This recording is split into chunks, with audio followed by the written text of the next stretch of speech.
Well, a survey about gender-based violence was conducted in the Annapolis Valley by the Women's Place Resource Center.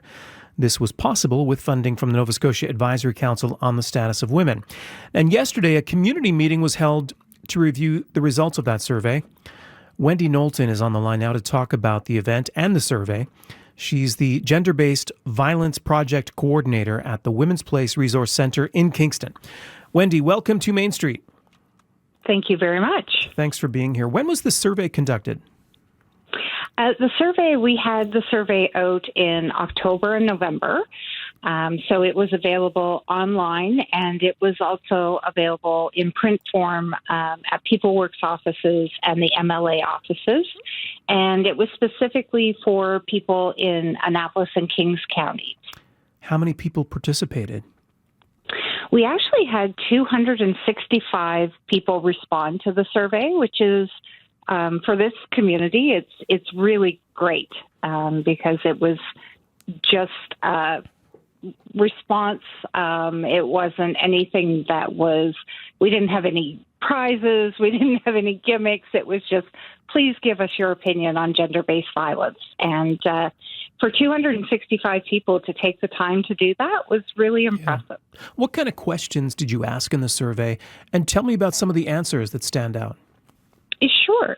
So the first 5 questions were really multiple choice answers. So it looked at if you were faced with a position of somebody who was experiencing physical violence, what would you do?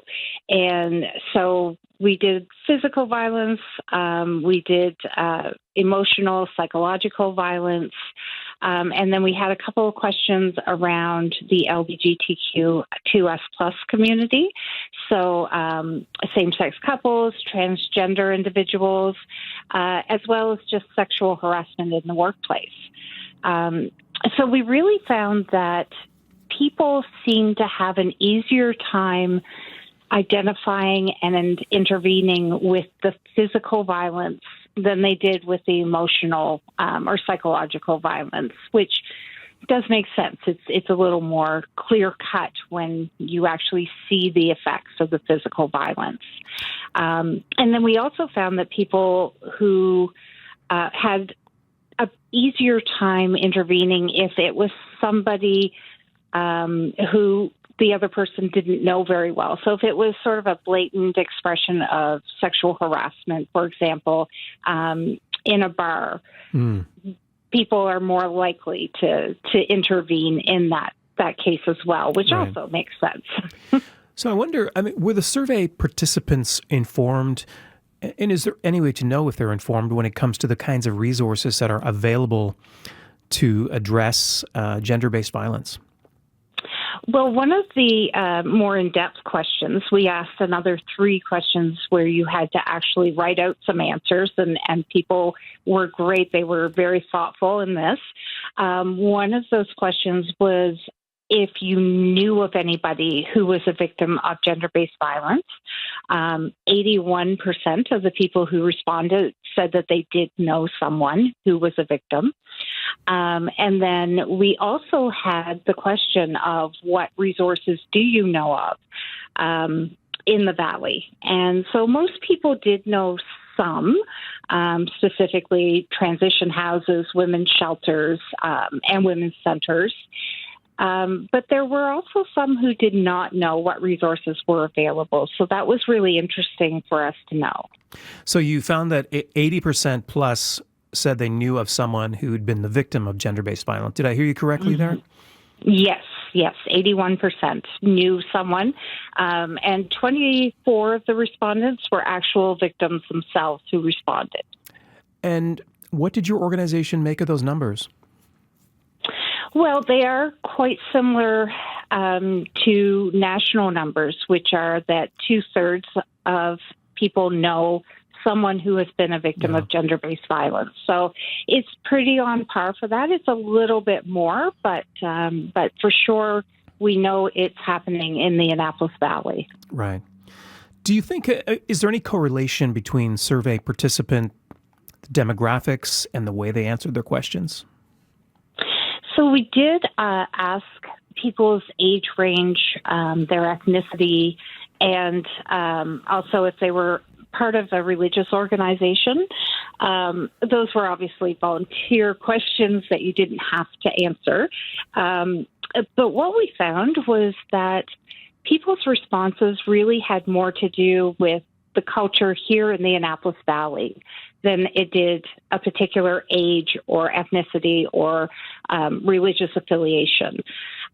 So it seems to be more embedded in our culture here in rural Nova Scotia than it does with any of those other demographics. Why would that be? I think that when you live in a rural community, everyone knows everybody else. There's not a lot of, it's more difficult to be anonymous. And so we share a lot of the same ideas and the same thoughts around social topics. Is that part of what prompted your survey? I mean, what motivated you to get this survey to do it? We actually started the survey. The project started last May, so it was before the province declared domestic violence as an epidemic. However, I think that the response and the interest in the results of the survey has probably been prompted a lot by the women who have died because of domestic violence.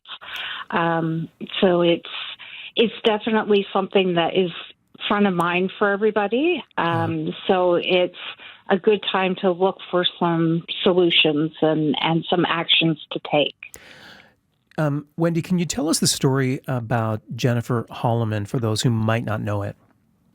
Yes. So yesterday when we had our community meeting, we also had Jennifer Holloman as a speaker to really put a highlight on how drastic and serious gender-based violence is.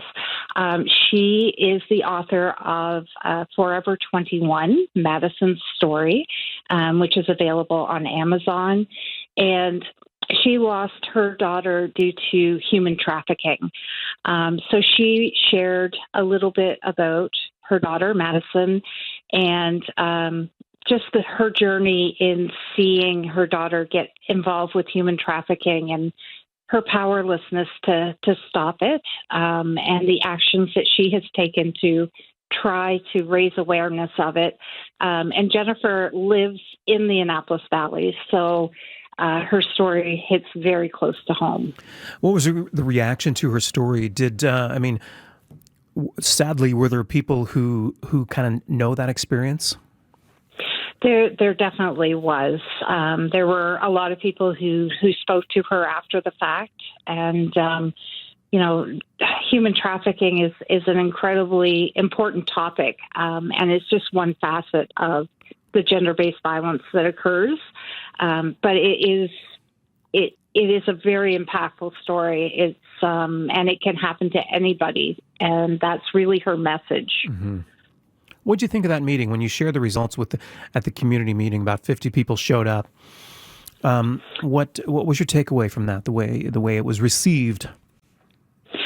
It was really well received. People after the fact were commenting on just how important this work is and how thankful they are that we're taking the next steps.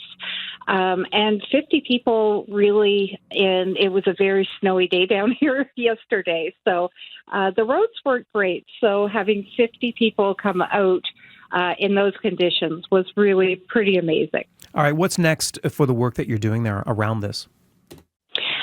So we are developing 2 working groups of people who are interested and live in Annapolis or Kings counties. And one group will be made up of community members, and that working group will take place after normal business hours. So people can be included. And then the other working group will be comprised of agency professionals, people who work in this field.